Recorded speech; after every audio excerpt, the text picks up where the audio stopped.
tartankan kubadda cagta heerka labaad ee caasimadda Hargeysa ayaa lagu soo gabagabeeyay garoonka Hargeysa stadium ciyaartan oo dhex marisay kooxaha ku ciyaaraya ciidanka ilaalada xeebaha iyo wasaaradda caafimaadka ayaa waxa ciyaartani ku dhamaatay 4 gool iyo 2 ay guusha ku raacday kooxda ilaalada xeebaha oo tartankani koobkiisa ku guuleysatay waxaana tartankani qabatay telefishinka Cable TV waxaana qayb ka ahayd shirkadda Somcable oo live-kiisa bixinaysa sidoo kalena kulankani ka maalgelisay ciyaartoyga dharka ay ku ciyaarayeen Abdursaaq Abdurrahmaan Abdullaahi Xasan kuba madaxa xidhiidhka dadweynaha shirkadda Somcable ayaa isaguna geestiisa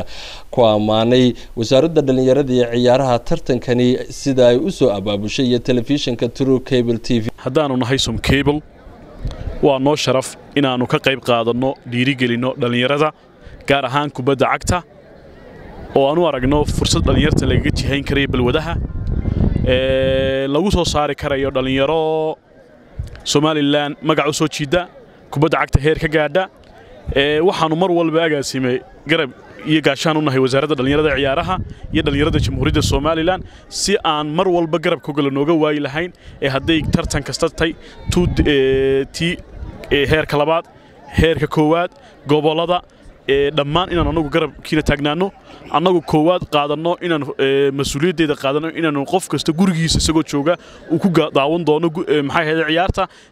dadka jamhuuriyadda u dhashay ee dalka ka maqana ay live kan oo kale u daawan karaan inaan taa suura galino waa ballan qaadaynaa mar walba oo waajibkaasi anaga na saarnaado waxa kale oo ballan qaadaynaa inaan karaanka iyo gacan weyn ka geysano dhalinyarada inaan mar walba aanu ciyaaraha u fudaydino haday direysiyada tay haday kabaha tay hadii ay tay in ay suura gasho kubaddu inay qabsoonto oo facility oo dhamaayo dhan anigu aan fulino taana agaasimoon balan qaadayna maxay ahayd Somcable han anagoo mar walba diyaar u ah inaan la naga waayin garabka dhalinyarada inaanu dhiirigelino dhalinyarada inaanu jihayno dhalinyarada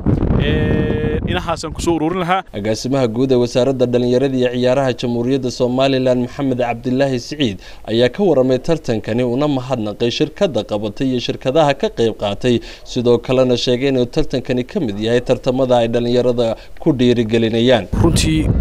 Somcable waxaan uga mahad celinayaa runtii sidii mar walba u garab taagan yihiin wasaaradda dhalinyarada ciyaaraha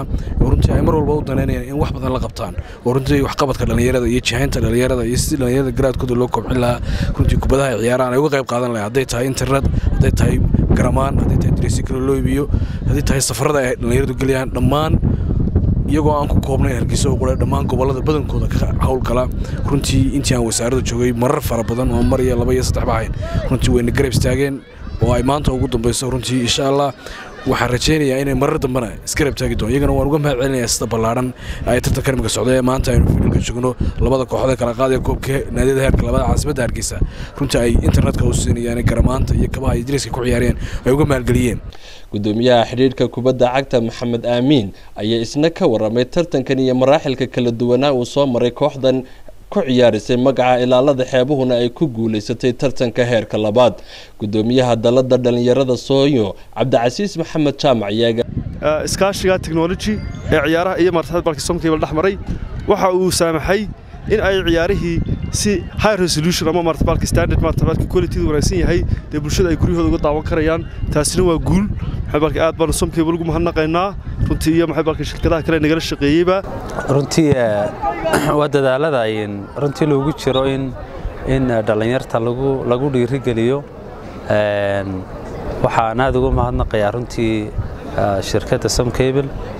oo runtii dadaal badan mar walba ku bixisa sidii sportsku u horumari lahaa iyo sidii dhalinyarta loo dhiirigelin lahaa ilaahay waxaan ka baryayaa in shirkadda uu barakeeyo shirkadana waxaan ka codsanaynaa inay sii wado runtii garab istaaga ay dhalinyarta garab taagan tahay shirkadda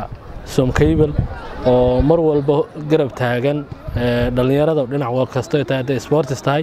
iyo haday tahay dalada madasho guud ahaan dhalinyarada Somaliland ee Sooyo oo dadaalada ay ugu jirto horumarinta iyo kobcinta dhinacyada hibooyinka dhalinyartu ay leeyihiin haday tahay sportska hadday tahay hal-abuurada kale dhammaantoodba ka qayb qaadata. gabagabadiina waxaa abaalmarino la guddoonsiiyey ciyaartooyga tartankani ciyaarayay kuwii ku guulaystay gool dhalinta, ciyaar wanaagga iyo akhlaaqda, iyo sidoo kale kooxda ku guulaysatay tartanka heerka labaad ee caasimadda Hargeysa oo noqotay kooxda ilaalada xeebaha Jamhuuriyadda Soomaaliland oo taliyahooguna goobtani ku sugnaa.